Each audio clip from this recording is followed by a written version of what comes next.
औरंगजेब आता काय करतो, मिर्झा राजे जयसिंग आणि त्यांच्यासोबत दिलेर खान हे दोघं महाराष्ट्रावर चालून येतात.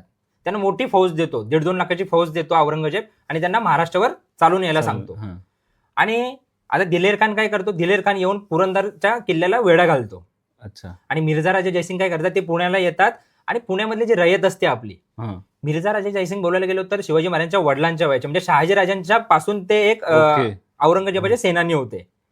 आणि त्यांना खूप चांगला एक्सपिरियन्स होता आणि त्यांना कमजोरी माहिती होती शिवाजी महाराजांची. शिवाजी महाराजांच्या कमजोरीत 2 गोष्टी आहेत. एक रयत. जर शिवाजी महाराजांच्या रयतेला म्हणजे जर जनतेला त्रास दिला मी, शिवाजी महाराजांना राग येणार. आणि दुसरी गोष्ट किल्ले. जर किल्ल्यांवर मी घाला घातला तर शिवाजी महाराजांची कमजोरी त्याला माहित पडतं. आणि ते काय करतात, मिर्झा राजे जयसिंग हे रयतेवर अत्याचार म्हणजे एवढा अत्याचार करतात की खुलेआम कत्तल करतात.